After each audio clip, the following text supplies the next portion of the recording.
Good morning sa inyo dyan, lahat ng aking manonood. Maaga pa ako dito sa tabi ng kalsada kasi alam niyo naman, it's Sunday morning ngayon. Simba muna tayo. I-relax muna natin yung ating mga puso't isipan para kay God. Para maging masaya tayo at mapayapa ang ating puso. Yan po ay bantay-bantay muna na ulit tayo sa ating suki na Sister April. Ito na po yung mga blessings na binigay mo, na bahagi mo sa amin. Maraming salamat po, kasyang-kasya sa akin. At ngayon po ay na tayo sa aking suki na Roro. Ayun po mga kananay, relax naman tayo dyan. Punta tayo sa simbahan. Worship tayo in the spirit and in truth kay God. Yun. Okay. Ito na po mga kananay, ako nakasakay sa Roro. Yan.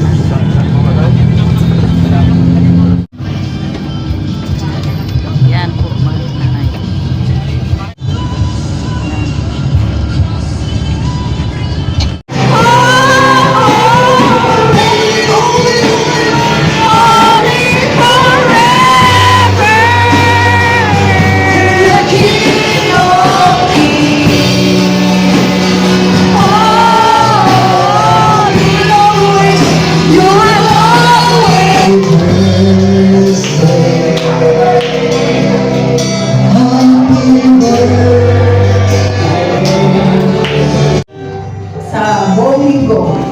At kami po ay patuloy na magpupuri sa iyo sa pangalan ng Panginoon sa Kristo at pagpapalitas. Amen. Kananay, tapos na po kami ng simba, worship.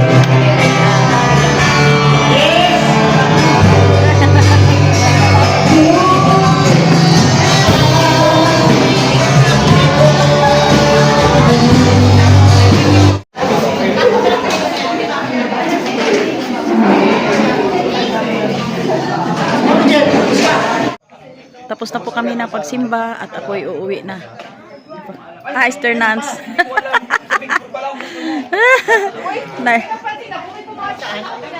Ayun mga kapwa ko, mahal ko mga kananay, uwi na po kami. Gandang hapon, gahapon na po dito sa amin. Nakarating na ako galing sa Ruhas na nagsimba. Ngayon may naalala po ako na gagawing mahalaga doon sa baba. Parang experiment na ito, hindi ko pa naranasan. May dala po akong mga materyales o gamit doon sa aking pupuntahan sa baba. Yun. Ito po yung aking dadalhin doon. Sunrox. Saka chlorine. Chlorine po ito. Yan, chlorine. Yan, chlorine po ito. Saka yung parang walis tambo na maliit. Yan. Saka yan, may foam akong dala. Yun. Malaman ito mamaya kung anong gagawin ko. Ayan. Punta na ako sa baba. Yan po. Okay. Tara na. Hindi kasi ako mapakali pag walang trabaho. Kaya pasyal muna sa baba. Puntahan ko ano ang pwedeng trabahoin doon. Okay. Punta na ako doon. Dito na po ako sa baba. Yan, kahapon na. Ito ang aking bangka at yung motor ni Brother Emer. Yan, dito ako sa bahay naming luma.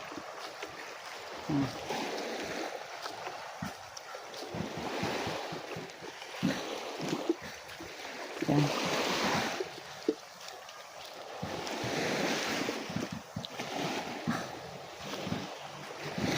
Ito po ang problema ko dito. Yung aking bangka na itong bangka na ito mga mahal kong mga viewers ay matagal na itong bangka. Hindi pa na wala yung asawa ko. 2003 pa ito nagawa. Ay malaki na rin po ang kinita nito dahil ginawa ko itong negosyo nung unang panahon. Kaya po ay hinayang ako na itong nangyari. May ano na. Yung lumot, ang tawag sa amin lumot ay halos hindi maalis-alis, kaya gawan ko ng formula kung paano maalis ng hindi na ginakuskus. Yan po. Yan. Ito ang kauna-unahanan ng bangka nung nadaanan ko pa ito na ako'y nagnegosyo na ako lang isa nagadala nitong bangka na ito papunta sa bayan. Yan. Na nag-buy and sell noon ng isda. Yan po ang aking problema nung ilang araw pa kung paano maalis itong lumot na ito. Yan o. Yan. Kaya gawaan ko ng paraan kung paano mawala. Kaya subaybay lang po kayo sa akin kung anong gagawin ko. Yan. Ayan po mga kanana yung aking trabaho dito. Naku. Yung aking eksperimento ay hindi hindi nangyari. Yan nga mga kananay ang sabi na ang maniwala sa sabi-sabi walang bait sa sarili. Parang ganun ako. Kaya hanap na lang ako ng iba na para malinisan itong aming napakaruming motor na. Ay alala ko pa ito mga kananay kasi parang souvenir o remembrance ko ito sa amin mag-asawa. Nung buhay pang asawa ko na 2003 ito nangyari. Much more anong panahon na ito. Kaya hindi ko pwedeng pabayaan ito mga kanana, itong aking motor na yan ang pinagmula ng mga kahirapan naming una. Yan. Kaya po ito ang aking dito na hindi ko kahit itong mga lumot ang tawag sa amin dito sa Katiga, yung matindi na. Yan, kailangan maalis yan. Ang kanay ng paraan para maalis itong mga lumot sa amin tawagin to. Yung aking experiment na ay hindi talaga uubra. Kaya uwi muna ako. Mga kitong sa maral. Yan. Maganda pang ihaw. Yan kwanto ran diba yan di na kwan. Yan.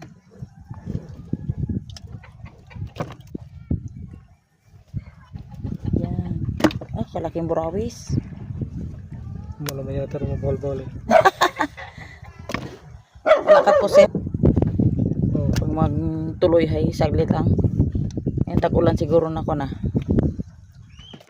Mga kananay, nabigo ako sa aking pagtanggal kahapon ng lumot sa bangka. At ito na lang nagbalik ako sa ngayong umaga. Yan. Ang aking huli. Kalapato at saka galunggong. Naku. Lord, thank you Lord. Nakahuli na naman ako ng talakitok. Yan ang laki. Yun. Yan. Saka yun na yan. Aking nahuli. Thanks God. Nabigo ako mga kananay sa aking eksperimento kahapon sa paglinis ng lumot. Pero ngayon sa biyaya ng Diyos dito lang isda ko. Yeah. Ay, thanks God for His goodness to me. Ito po mga kananay ang aking nahuli. Yan. Hindi ko akalain na makahuli ako ng ganito malalaking talakitok. Yan. Ang talakitok kong nahuling malaki. Yan. Dalawa. Ang isa po ay ito po ako iuwi na lang at makakaulam na si kananay. Yan. Nabigo ako doon sa aking eksperimento kahapon sa paglinis ng lumot pero dito sa isda. Thanks God at nakarami din. Aking mga minamahal na mga manonood, ang aking mga viewers, yan po ang aking huli. First class. Yan. Ang hindi mabili yan ng 200 pesos. Yan. Mga talakitok ng mga primera. At ayun po. Ako'y uuwi na. Yan. Ang aking ngayon ay sari-sari vlog. May sabawan na ako yan. Aking sabawan na lang yan po mga kananay dahil masarap ito sabawan sariwa. Ayan, at ako'y uwi na. Dito na po ako sa aking bahay at ito na po ang aking huli lahat. Sabi daw nila ay hindi daw mabili ito ng 200 lahat. Kulang-kulang mga 1 kilo siguro ito. At yan po ay sabawan ko lang po itong isang talakito at ang isa po ay bigay ko kay Misayahay kasi sa kanila po ang sagwan. Yan, at saka ito po ay sabawan ko, ang iba po ay hiluhan ko na lang. Yan. Para eksakto ang aking ulam buong araw. Yan po at ako'y nagsaing na. Yan. Okay. Kukuha po ako ng dahon ng alugbati. Yun. Panghalo ko sa aking at kukuha po ako ng siling pang sigang. Yan.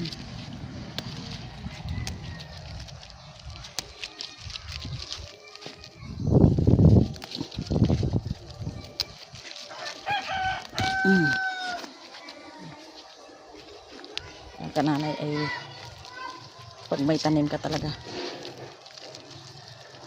sari-sari talaga ang gulay mo. Yan. Yan. Yan. Ang kananay o ang aking talbos ng kamuti. Gagapang na. Yan. Kukuha lang ko lang ilang pirasong kanyang talbos. Para halo-halo yung aking gulay. Kananay maganda pag halo-halo ang gulay mo. Masarap, malinamnam. Yun.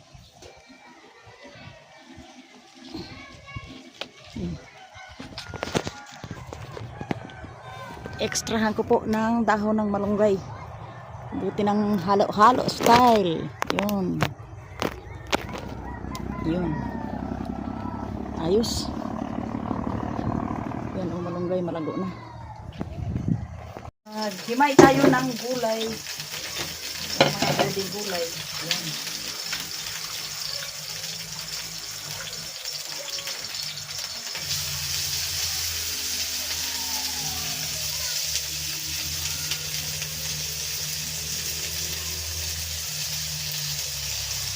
Yan.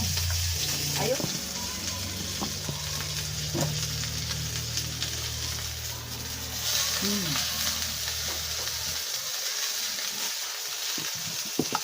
Naglaga po ako ng saging. At saka naglaga ng talong. Yun. Ang kulang na lang po ay ang sinabawang isda. One day at a time, there'll be time. That's all I am asking of you.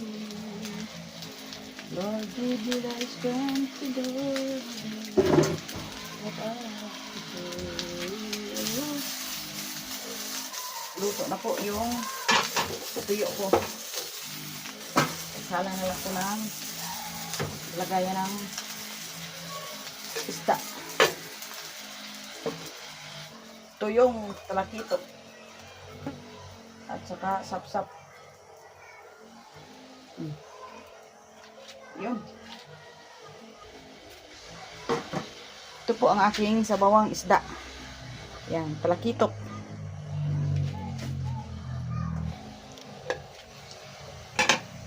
Ilagay na po natin yung ingredients. Yung kamatis at sibuyas.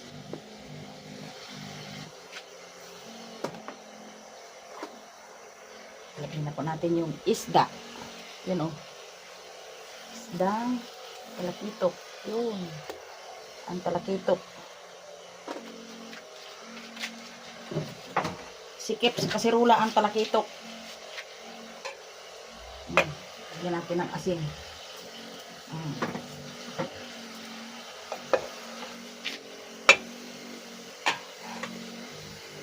Ayan. Yun, kumasya rin. Ayan. Ihalo natin ang siling pangsigang. Yun. Parang kulang pa yata sa alat. Dagdagan natin ng konti. Yun. Lampas ang buntot sa kaserola. Ito naman. God is so good all the time talaga. At ayan po. Ang aking, tikman na putol man. Ilagay na po natin yung sari-saring gulay. Ayan. Iba talaga mga mahal kong mga kananay pag may sarili kang tanim. Pag gusto ka ng gulay. Ayan. Takpan natin. Maya-maya luto na. Ayan. Luto na. Ayan. Tama. Lagyan natin ng kalamansi. Dagdag asim.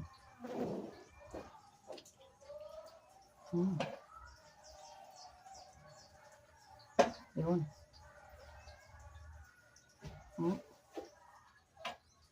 Hindi ang lasa nito.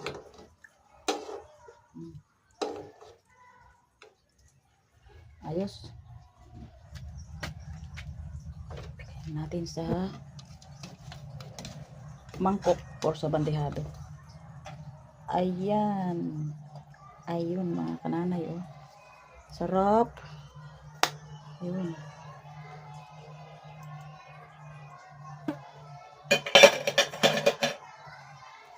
Lagyan natin ng sabaw.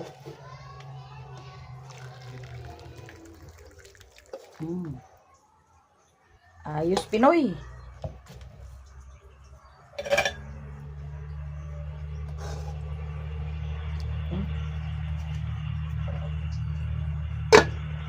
Ito po mga kananay ang aking ulam ngayon.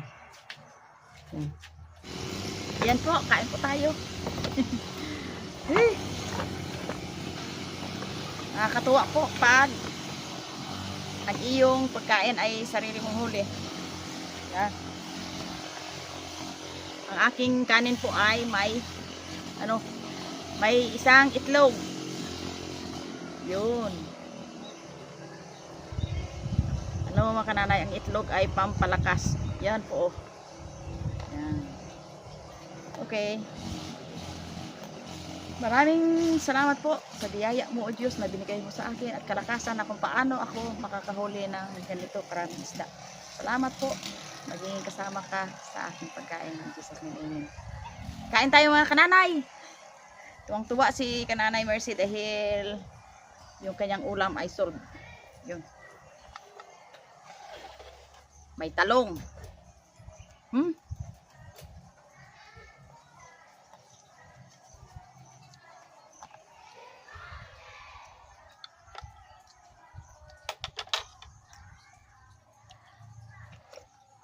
Well, sarap. Sarap ang ganitong ulam.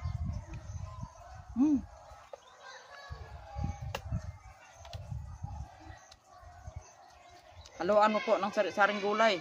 Ayos.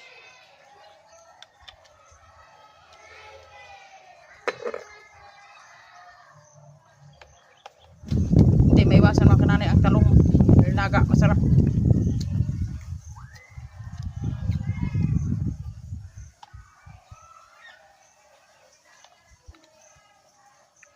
Sarap.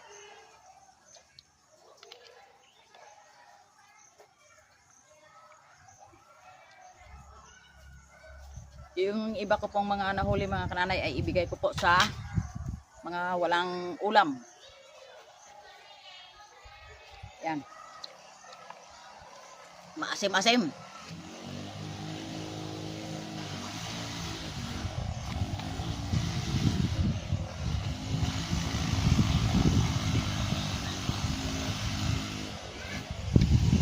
Shoutout po dyan sa mga mahilig sa ulam na pang probinsya.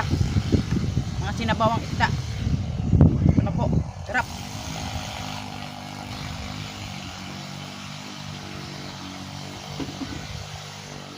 Extra mo pa ng tuyo, daing, pampalasa.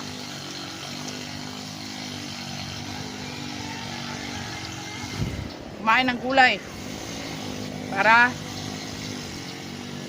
sa malakas ang iyong katawan.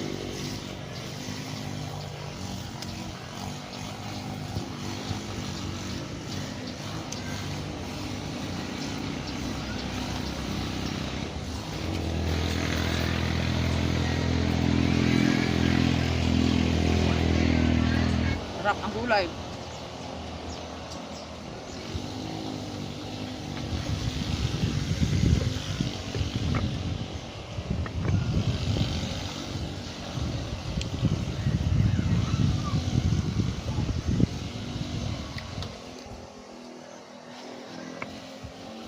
Sarap ang malaking isda.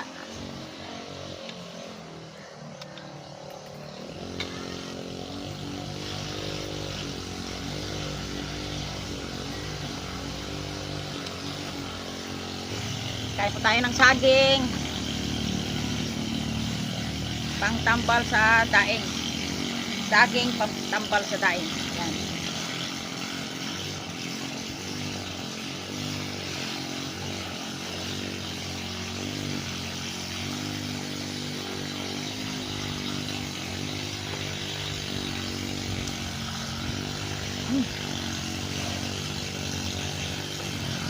Sarap ang sabaw.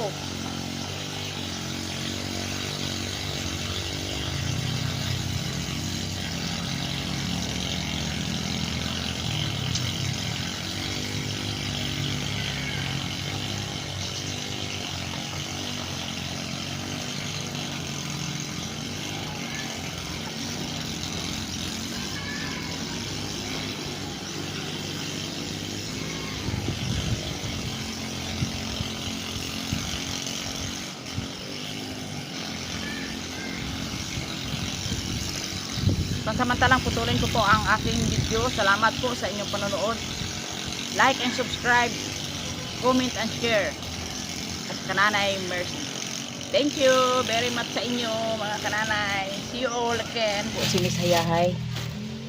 Bigyan ko po ng isang talakitok na malaki.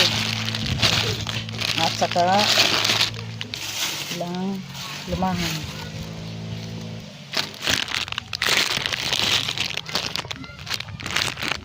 Oh, regalo ko sa imo. Oh. Hindi. Ano yan? Ulam mo. Ay, salamat! Yan. Yun! Aroy, kasarap. Yan. Inihaw, sakto. Inihawon, bigyan karot. Thank you, mga kinene! Yan. Pero ang sagwan kanina yung hiram ko, hindi ang sa iyo, tinago ko yung sa loob. Ah. Naghiram ako kay Aping. Dalawa yung huli ko, ang isang sinabawan ko. Gali ka ina. Oo. Ano sa? Mga first class ang huli ko. Hirang matan. Dalawa. Bago maliliit, bago lumahan at kalapato. Ihawon ko to karon. Mm. Butangan itlanggaw na may katumpal. Kalamansi, gusto mo? Mayroon ako. Ay, mayroon? Oh. May naisapon. Mm. Yung kainin ko. Yan, ang sarap. Salamat. Okay. Alam mo mga kananay, napakasarap sa pakiramdam ang ikaw pala ang magbigay. Kasi ikaw ay tumatanggap. Ako po ay masaya sa puso ko dahil nakapagbigay tayo. Yan. Ito ang buhay ni kananay. Kasi ang pamilya, ang asawa ni Sayahay wala dito, wala siyang hanap buhay. Kung makatikim rin siya ng isda kung bumili sa iba. Kaya thanks God na binayaan ako ni God para makapagbigay sa kanya. Ayan.